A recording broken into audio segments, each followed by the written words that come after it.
Hello food lovers, welcome to cooking world. ఈరోజు వీడియోలో నోరూరించే చేపల పులుసుని ఎప్పుడు చేసిన అద్దరిపోయే టేస్ట్లో ఎలా తయారు చేసుకోవచ్చో చూడండి. వీడియోని అయితే ఎక్కడ స్కిప్ చేయకుండా చూడండి. ఈ ప్రాసెస్లో చేస్తే టేస్ట్ అయితే అద్దరిపోతుంది. ఈ అన్నంలో ఈ చేపల పులుసు వేసుకు తిన్నారంటే అస్సలు మర్చిపోలేరు. దీనికోసం మేమైతే శీలావతి చేప తీసుకున్నాము. ముందుగా దీన్ని శుభ్రంగా క్లీన్ చేసుకుని ఒక గిన్నెలోకి అయితే తీసుకోవాలి.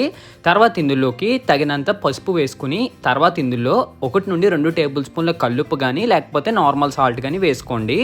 తర్వాత ఇందులోకి 1 నుండి 2 టేబుల్ స్పూన్ల కారం వేసుకోండి. నాన్ వెజ్ కర్రీ కాబట్టి కొద్దిగా కారం అయితే ఎక్కువ పడుతుంది. చెయ్యి పెట్టకుండా చూపిస్తున్న విధంగా గిన్నెని అటు ఇటు కలిపితే మొత్తం ఇంగ్రీడియంట్స్ అన్నిటికి ఈ విధంగా ఎర్రగా చేపలకైతే పట్టాలన్నమాట. ఇలా పట్టిన తర్వాత మూతతో క్లోజ్ చేసి పక్కకు ఉంచుకోండి. ఇప్పుడు ఒక మిక్సీ జార్లోకి 1 టేబుల్ స్పూన్ ధనియాలు వేసుకోండి. ఈ ప్రాసెస్ అంతా మొత్తం మనం ఇంట్లో తయారు చేసుకునే మసాలా పేస్ట్ కోసం అయితే చేస్తున్నాము. తర్వాత ఇందులోకి 1 టేబుల్ స్పూన్ జీలకర్ర అలాగే 6 వెల్లుల్లిపాయలు వేసి మిక్సీ పట్టి చేసుకోండి. ఇలా పౌడర్లా తయారైన తర్వాత ఇందులోకి చిన్నగా కట్ చేసిన ఉల్లిపాయ ముక్కలు వేసి పేస్ట్ కింద తయారు చేసుకుని పక్కకు ఉంచుకోండి. ఈలోపు ఒక గిన్నెలోకి చింతపండుని వాటర్లో అయితే నానబెట్టేసి ఉంచుకోండి. ఇప్పుడు స్టవ్ మీద ఒక కూర దాకా పెట్టి అందులో ఆయిల్ వేసుకోవాలి. ఆయిల్ వేడెక్కాక ఇప్పుడు ఇందులోకి సన్నగా చీరిన 5 నుండి 6 పచ్చిమిరపకాయలు అయితే వేసుకోవాలన్నమాట.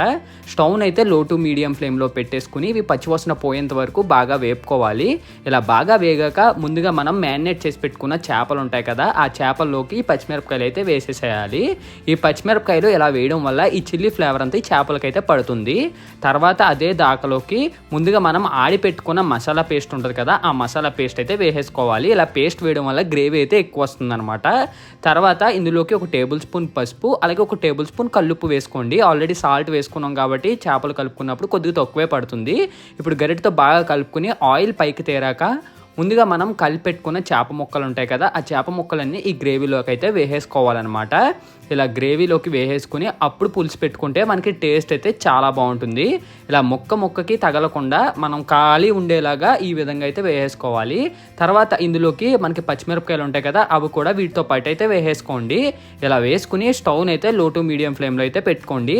తర్వాత ఇందులోకి ముందుగా మనం నానబెట్టుకున్న చింతపండు ఉంటుంది కదా, దాంట్లోంచి రసం అయితే పిండుకోవాలి. చేపల పులుసు పెట్టుకుని ఒక పావు గంట ముందు వాటర్లో అయితే చింతపండుని నానబెట్టేసుకోండి. అప్పుడే మనకి వాటర్లో ఈ పులుపు అంతా బాగా కలుస్తుంది అనమాట.